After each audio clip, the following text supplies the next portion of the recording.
Успешното работење, вложувањето во себе, негувањето добри навики, секако ќе не направат подобри луѓе, а ќе не направат и джентлмени. Кога тогаш? Некои луѓе успеваат по својата татковина, некои успеваат и надвор од неа. Така и мојот денешен гостин. Човек кој што е многу успешен менаџер, човек кој што го трасира патот кон джентлменството полека, но сигурно. Останете за да видите за кого станува збор. Whenever you want me.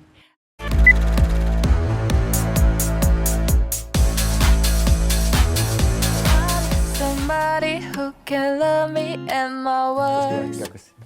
No, I'm not perfect, but I hope you see my worth. It's only you, nobody knew I put you first.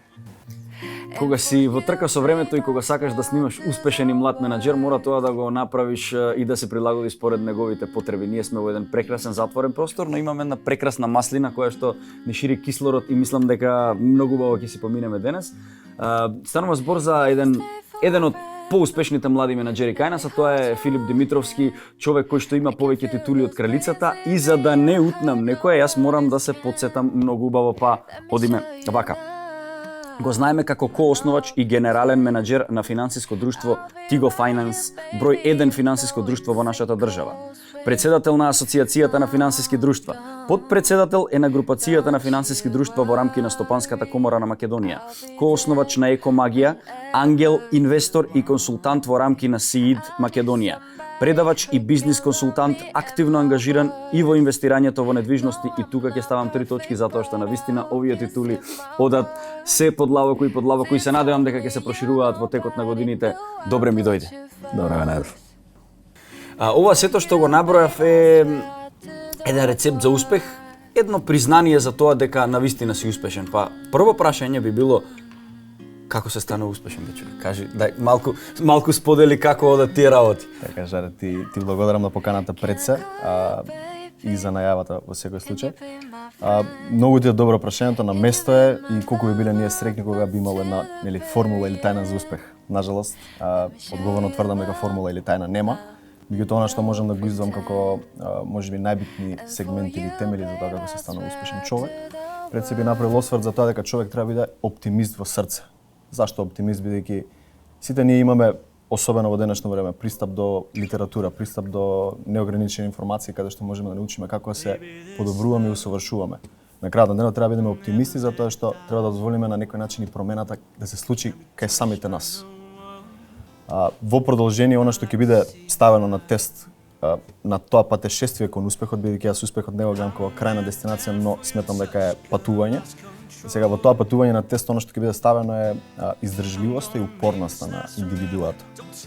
Така да, земено во предвид, ако си оптимистички настроен, ако потоа си спремен да го издржиш цел тој притисок, да бидеш упорен и издржлив на патот кон успехот, на крај дополнет со самокритичност, еве така да се изразам, која што кај мене представува, сметам дека представува една од најбитните вредности, практично да бидеш самокритичен, да можеш на себе да си кажеш дека процесот е процес, односно успехот е процес и постојано бара да се усовршуваш.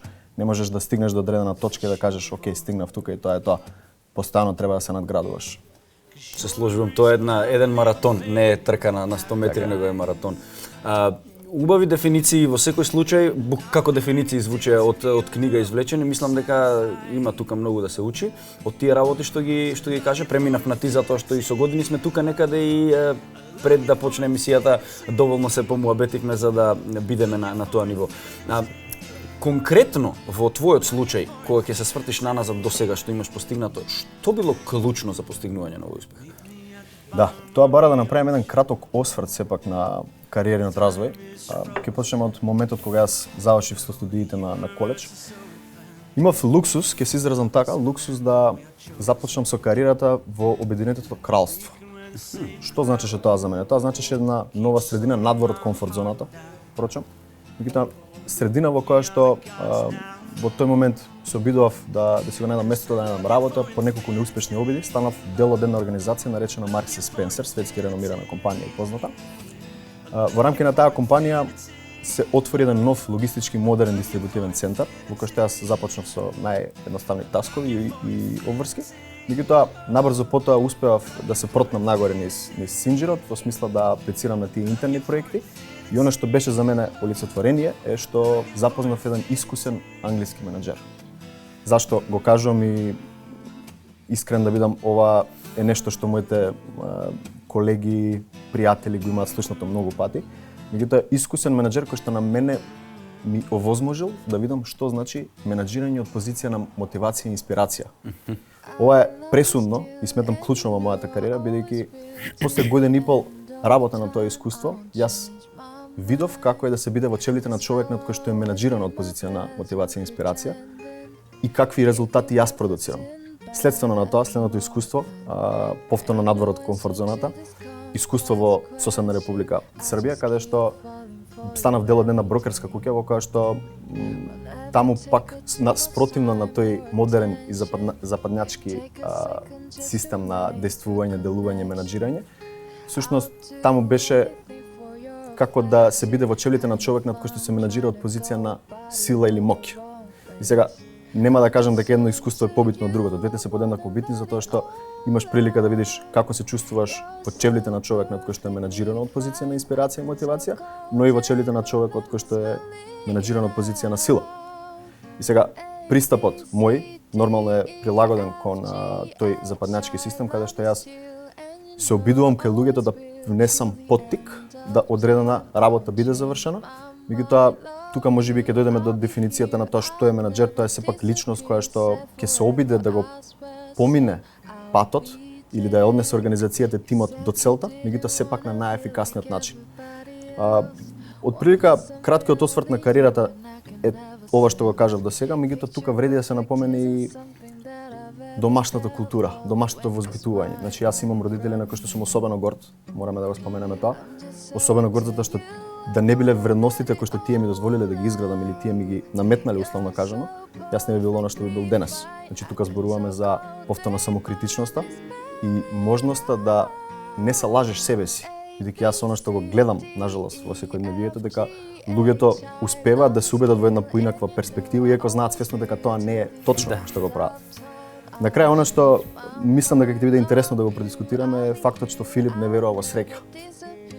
Среќа е еден термин кој што луѓето постанува користат, меѓутоа јас ќе ти кажам, моето искуство, патешествие до сега кажува дека ако доволно се трудиш, доволно силно работиш и спремен си да го издржиш тој предизвик, да бидеш издржлив практично до крајот, среќата си доаѓа природно, односно ти достигнуваш позиција каде што среќата повеќе не ти е потребна, затоа што си работел напорно на тоа, си бил спремен и едноставно ти си взимаш заслуга за тоа што си стигнал таму. Тоа е навистина една многу дискутабилна тема. Ако почнеме да дискутираме сега, не знам каде ќе завршиме, но интересно гледиште на работите во секој случај. Дали јас се сложувам со тоа или не, ќе дознаеме после рекламите, се шалам, немаме таква рубрика. Спомна за менаџер. Што значи да се биде добар менаџер, ме интересира, и кои се барем 3 работи што треба да ги поседува еден добар менаџер? Тука мојот тим и соработници ќе се насмеат, бидејќи првата работа што ќе кажеме е конзистентноста. Човек треба да биде конзистентен. Сега, од она што го кажавме пред малку, менаџерот е личност која што ќе се обиде да стигне до целта или да донесе организацијата до целта на најефикасен начин. И да тој најефикасен начин почнува од фактот што пред се треба да си има добар ментор. Ментор кој ќе ти покаже како се менаџира со луѓето и со ресурсите. Јас тоа сум го видел нели во Англија. Следствено на тоа, потоа сум добил прилика, можност да јас бидам тој што ќе го предводи тимот. Меѓутоа, можеби разликата доаѓа во фактот што не сум застанал со процесот на учење. Пак ќе кажам, успехот не е дестинација, успехот е патување.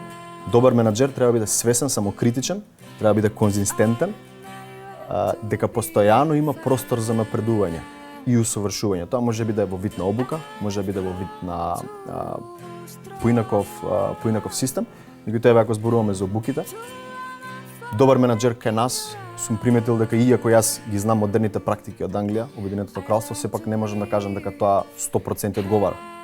Бидејќи тука ако нешто ми оставило впечаток е моментот на ситуациско лидерство, каде што ти практично менаџираш со луѓето во зависност од нивото на ангажираност и мотивација кај нив. кога имаш ти тим кој што е активно ангажиран и мотивиран, практично ти можеш со леснотија да делегираш. Бидејќи имаш верба во тимот и знаеш дека одредена работа ќе биде завршена до самиот крај без никаков проблем и со највисок квалитет. Од друга страна, ако имаш тим кој што или индивидуи кои што немаат соодветно ниво на ангажираност и мотивација во тој момент, тогаш треба да примениш малце по автократски пристап, за разлика од оној претходниот каде што е демократски. Автократски пристап каде што ти поставуваш одредена цел и едноставно прецизно кажуваш што треба да се направи во кој временски рок и слично.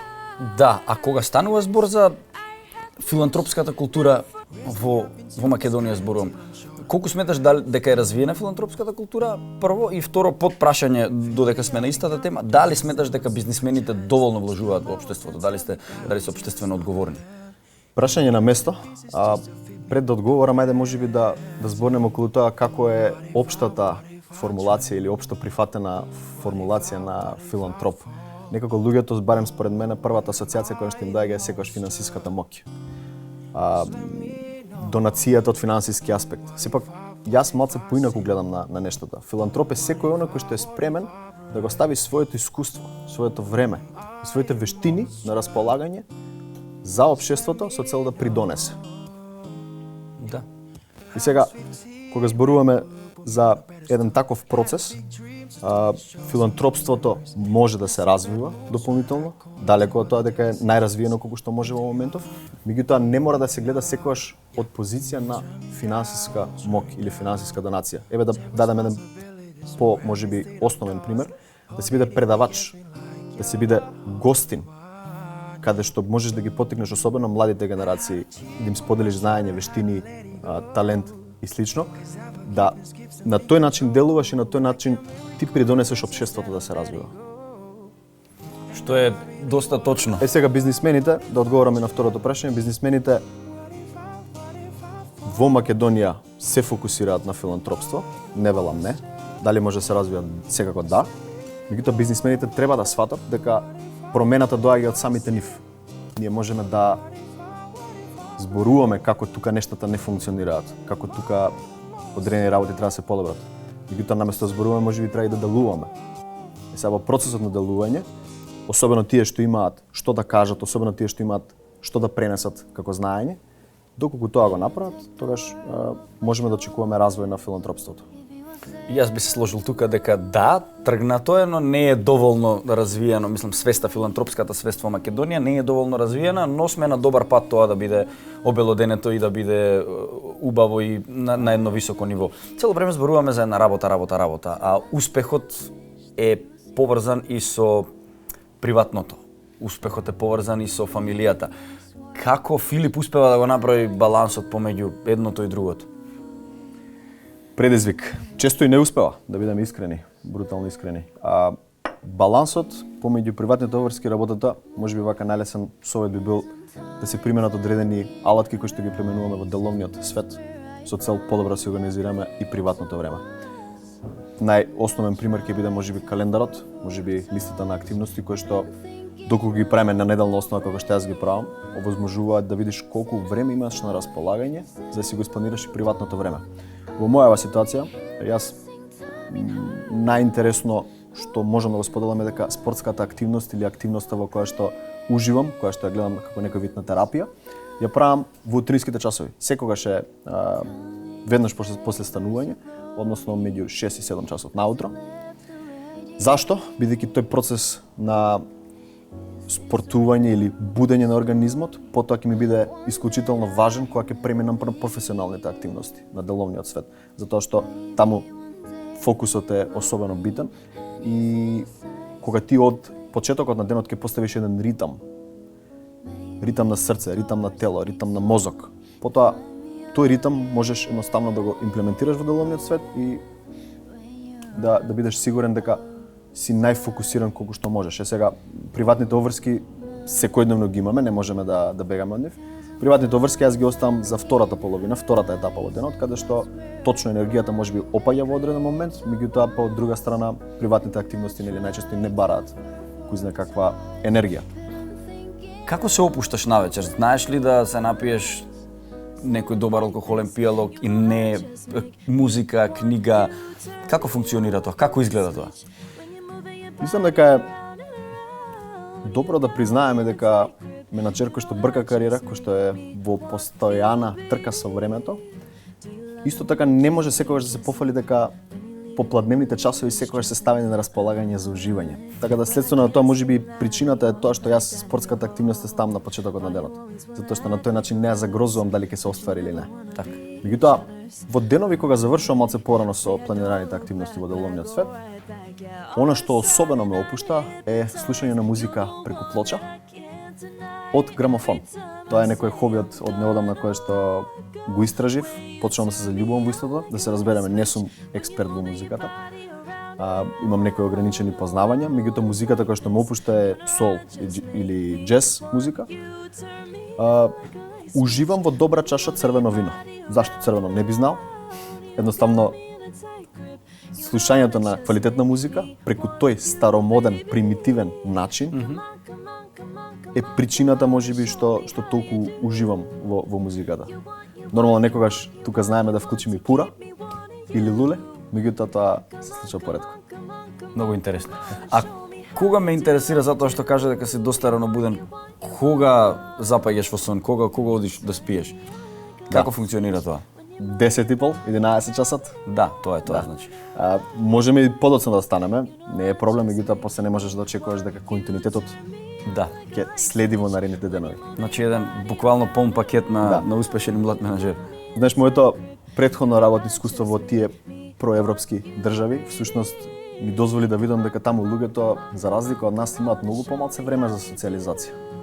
Кај нив повеќе се сведува понеделник, петок работа, единствено викенди за социализација или приватни обврски. Нема да кажам дека тој систем е лош. Тоа сакам да те прашам, да. Нема да кажам дека е лош, бидејќи јас колку ја се стремам некогаш во текот на неделата да бидам со друштвото, да бидам со семејството, некогаш едноставно не можеш да постигнеш. Не можеш да постигнеш на крајот на денот, понеделник до петок, ако бидеш фокусиран на работата и не е така лошо, тоа не значи да немаш баланс, меѓутоа да бидеш фокусиран на работата. Секако викендот можеш да го ставиш на располагање, затоа што идејата е кога поминуваш време со останатите личности или кога се социализираш и тоа да биде квалитетно, не само ради ред. Кога сме кај музиката не можам да не ја вратам темата за книгите. Уживаш ли во некоја книга? Имаш некоја книга што тебе те води до сега? Да. Повторно тука е интересно да се напомене после стотици прочитани мејлови во текот на денот. Ти сакаш да прочиташ книга, меѓутоа прашањето дали можеш, дали квалитетно ќе го направиш тоа. Јас сум приметил дека можам да направам комбинација од слушање на аудио книга во процесот на спортување од сабајле. На тој начин ги завршувам двете најбитни работи во текот на денот, уште на самиот почеток на денот. Меѓутоа, добра книга знам да прочитам, добра книга уживам, можеби повеќе кога сум релаксиран, на одмор, за време на викенд и слично. Не можам да кажам дека се случува во секој денот, баш поради тоа што процесираме премногу информации што едноставно не истоштуваат. И онака веќе ти украдов добар дел од денот, зошто не би ти украл уште неколку моменти. Да исполниме таа твоја желба, не знам дали ќе успеам да најдам грамофон и плоча, но сигурно ќе најдам добра чашка црвено вино. И ќе си помуабетиме малку повеќе за џентлменството. Како Филип го разбира џентлменството? Дали си за?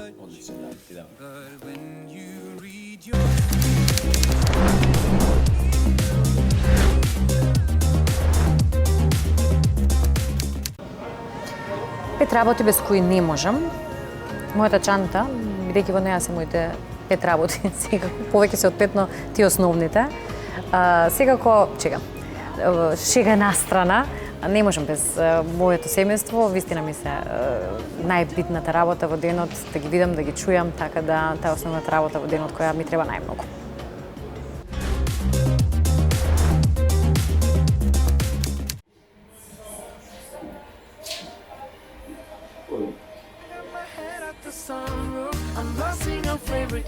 I only got one thing on my mind. You got me stuck on the top. You're making me feel brand new. You're more than a sunshine in my eyes.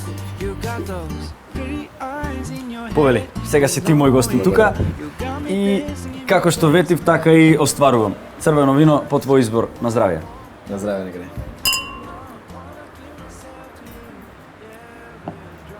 Те прашав за успехот, но она што не те прашав, а сакам да го чујам твоето мислење околу тоа е дали сметаш дека ти и само ти си одговорен за својот успех?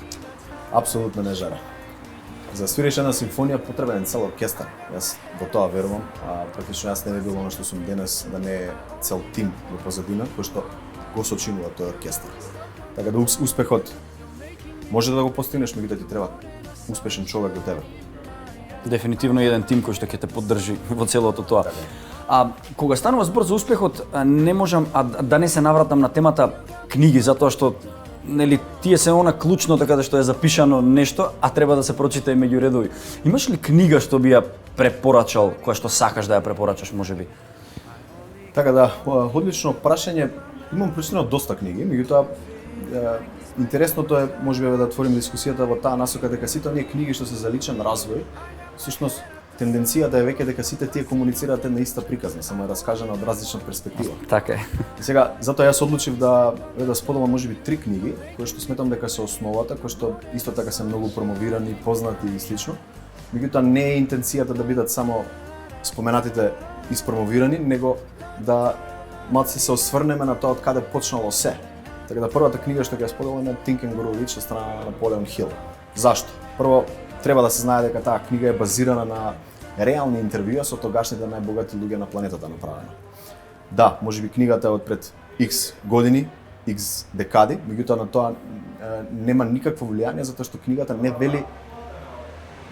не дава конкретни практични насоки што треба да се прави, него едноставно му овозможува на човек да ги прошири хоризонтите, да размисла надвор од оној основен концепт. Втора книга е книга со која што правам можеби некаков мост или спој на сето тоа што научат тие книги за личен развој, а сепак бидејќи тие не содржат доволно практични совети и насоки, книгата The Slight Edge од страна на Джеф Олсон е токму книга која што она баш допира пинпоинт на она што треба да се работи и што треба да се сработи. За да можеш да ги примениш сите тие совети кои што ги слушаш. Последната книга од друга страна е книга која што мене ми е најдрага, затоа што ме научила да бидам човек со кој што ќе сакаат другите да бидат во присуство на него. Сега, можеби веќе знаеш која е книгата, меѓутоа се вика How to Win Friends and Influence People од страна на Дел Карнеги. Повторно книга која што е напишана од времето, меѓутоа поентите што таа книга ги комуницира, начинот на кој што се пристапува со одредени практики е тоа што му возможува на човекот да научи како да биде во присуство, да биде пожелно присуство за другата страна. Работата на себе, физичката активност е мислам дека и како важна за градењето на успех од здрави навики и здрав живот пред се. Ти спомна дека возиш точак, дека пливаш, дека сакаш да освојуваш врвови, зборувавме и за водно нели и така натаму. Како најдуваш време да го постигнеш сето тоа и колку тоа ти помага тебе во креирањето на својата кариера и во своите добри животни навики? Така. Ако не го правиш тоа, едноставно влегуваш во на трка со време, на крајот на денот доаѓаш во ситуација каде што немаш доволно време на располагање и не можеш да се посветиш на она што вистински го сакаш. Јас почнав пред 3 години активно да се бавам со спорт, бидејќи тука е вредно да се напомене од самиот старт на основање на Тиго компанијата. Јас бев активно вложен во сите процеси, активно вклучен и во тој момент бев во јака физичка спрема. Имав многу спорт наназад кој што ми возможи физичка кондиција. Меѓутоа се жртвував 2 години од процесот и во тие 2 години јас скачив цели 20 кила. Еден куп стрес кој што беше акумулиран, но беше акумулиран бидејќи телото беше спремно. Од друга страна сите знаеме дека ако не е физички спремно телото, дека стресот може да се манифестира на погрешен начин. Така да не се работи за тоа дали можеш да си најдеш време, него треба да си дадеш време. Јас пред 3 години почнав активно со спорт, почнав од минатата година со полумаратон, оваа година се решив да идам и на маратонот, на тоа сум особено горд. Меѓутоа тоа се дисциплини кои што се приказна сама по себе. Тие не се дисциплини или контактни спортови каде што се бара можеби талент.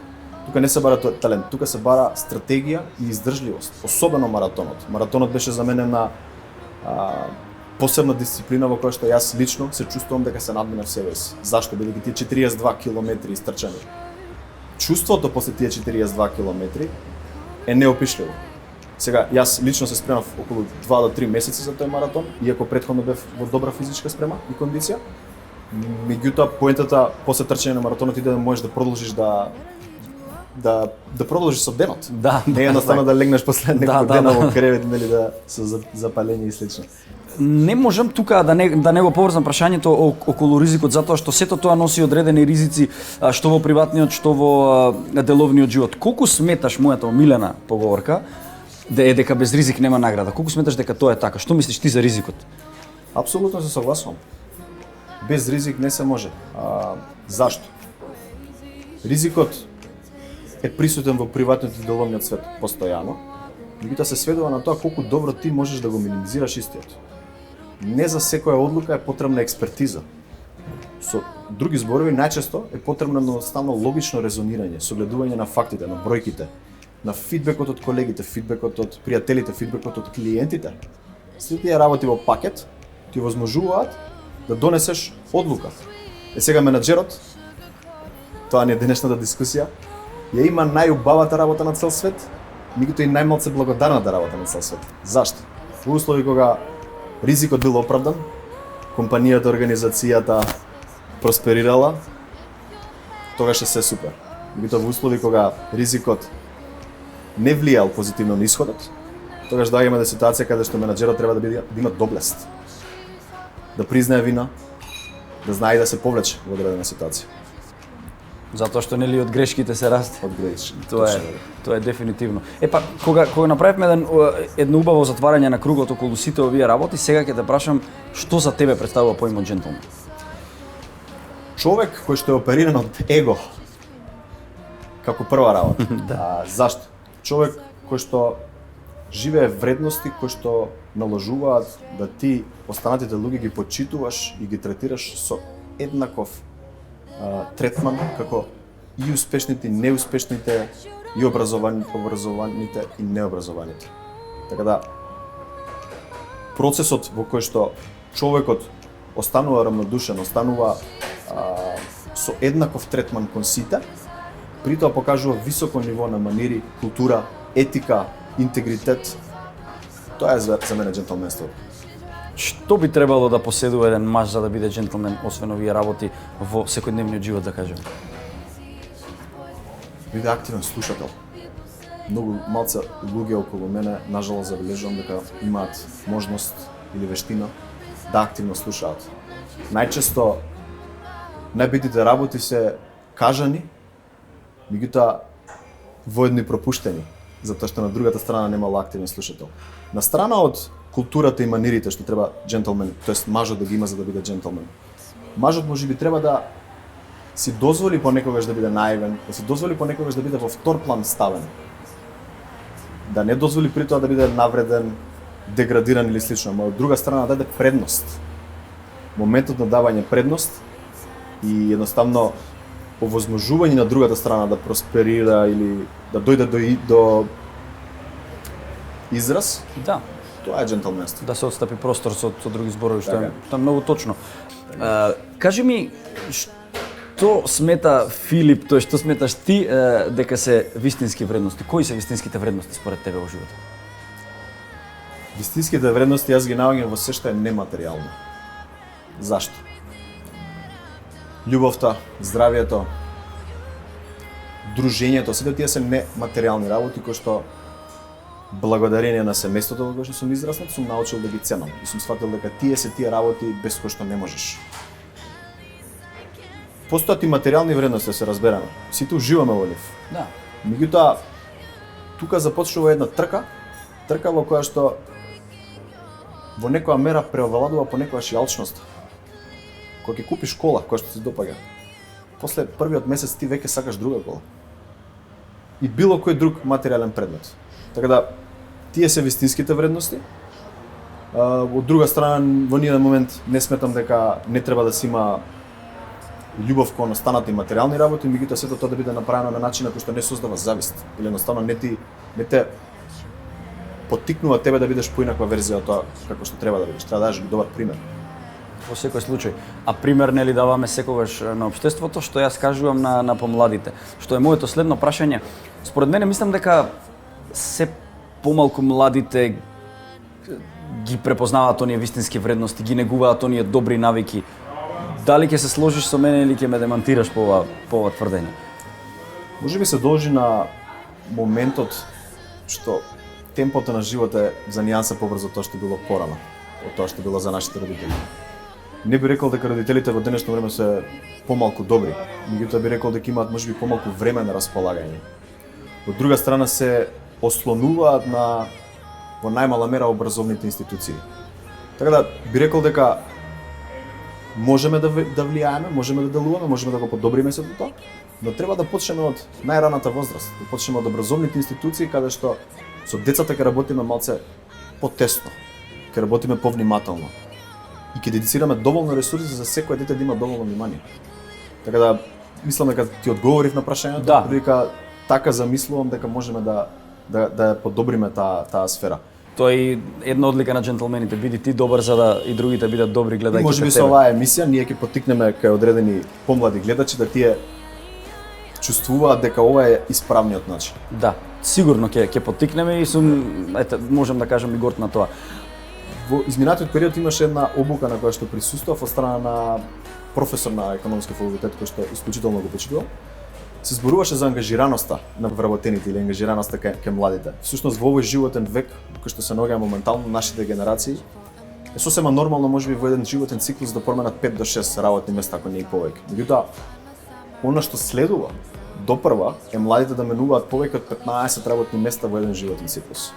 Што значи дека бизнисмените не само што треба да даваат добар пример, но едноставно ќе треба да се потрудат многу повеќе од што се труделе до сега да ги задржат тие вработени, не само да ги задржат како црно на бело, него да ги задржат да бидат ангажирани.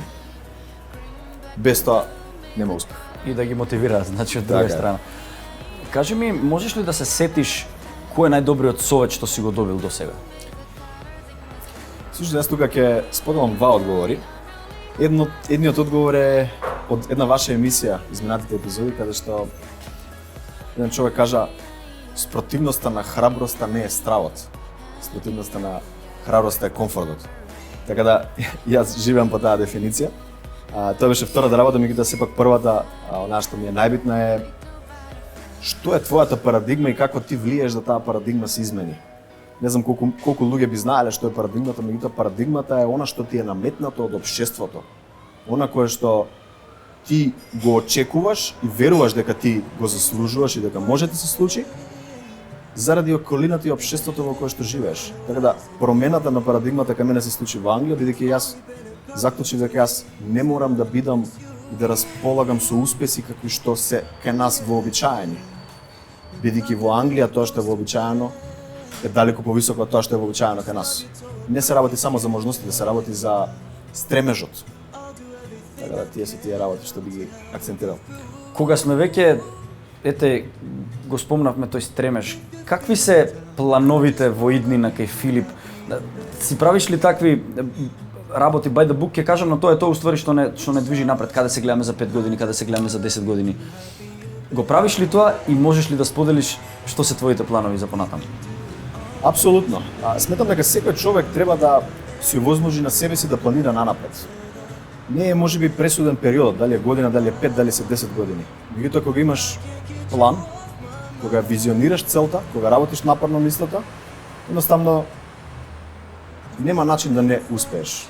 Сега нормално зависи од, како што кажав уште на самиот почеток на овој интервју, од издржливоста и упорноста, од самокритичноста, од оптимизмот во самиот себе. Меѓутоа, она што јас заклучив низ моето искуство наназад дека ја подобрува мојата благосостојба, мене ми возможува да се чувствувам подобро, знаејќи дека придонесувам, па следствено на тоа ќе се развивам дополнително во делот со подпомогање на бизнисите и на општеството во рана фаза на развој. Што значи тоа? Го спомнавме терминот ангел инвеститор. Ангел инвеститор е еден од начините, еден филантроп да споделува знаење. Едниот од другите начини можеби стандардни консултантски услуги, меѓутоа ангел инвеститорство е модел во кој што инвеститорот вложува во одредена стартап идеја, вложува средства, финансиски средства, но воедно служи како коуч, како ментор на основачкиот тим на тој бизнис. Тоа не значи дека инвеститорот им се менува, им влие на основачкиот тим и нивната визија. но значи дека им овозможува да ги стави на располагање сите негови конекции, сето негово знаење, искуство и вештини, да им ги стави на располагање за да ги подобри шансите на тој бизнис да просперира. Сега, јас сум бил во минатото и предавач, сум бил и гостин. Јас верувам дека и таквиот вид на ангажман ќе продолжи. Меѓутоа, во нашава држава постои еден центар за претприемачи. Јас мојот ангажман гледам дека во добра мера ќе се насочи кон подпомагање на цел екосистем во нашата држава, а себе се гледам како некој кој што можеби ќе се потруди да постави инфраструктура за екосистемот, бидејќи екосистемот не е сочинат само од ангел инвеститори, сочинат е од инкубатори, од акселератори, од venture capital. Значи, сите тие си имаат посебен удел во целата таа приказна. Ангел инвеститорот е битен елемент, бидејќи го фаќа бизнисот во таа фаза кога бизнисот се уште не е созран, но тука е многу битно по друга страна основачкиот тим да дозволи да биде coachable, да дозволи промената да се случи кај него. Така да сметам дека ова е една од насоките каде што ќе се развивам и со нетрпение очекувам да видам што ќе донесат предизвиците. Ми стана појасно и фала ти што значи ангел инвеститор. Можам да кажам дека тоа е една филантропска професија и пред се џентлменска, каде што ете и мора да бидат coachable и да дозволат да превземат ризик, затоа што нели како што кажавме, ризикот е многу битен фактор во градењето на добрите навики и во успесите понатаму.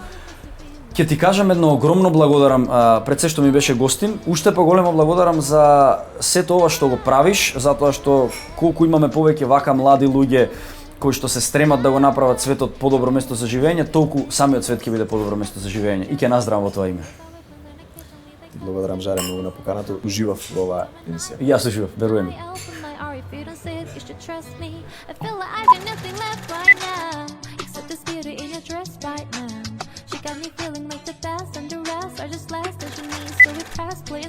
Млад човек, успешен менаџер, добар лидер. Човек кој што сериозно го трасира патот кон џентлменството онака како што треба. Јас сакам да бидам таков џентлмен, а ако сакате и вие да бидете такви џентлмени, гледајте Џентлмен магазин на македонската телевизија. Доколку не сте изгледале оваа емисија, можете слободно да изгледате и репризата и навистина ќе научите корисни совети. Одам јас да ги повторам овие совети затоа што навистина беа добри.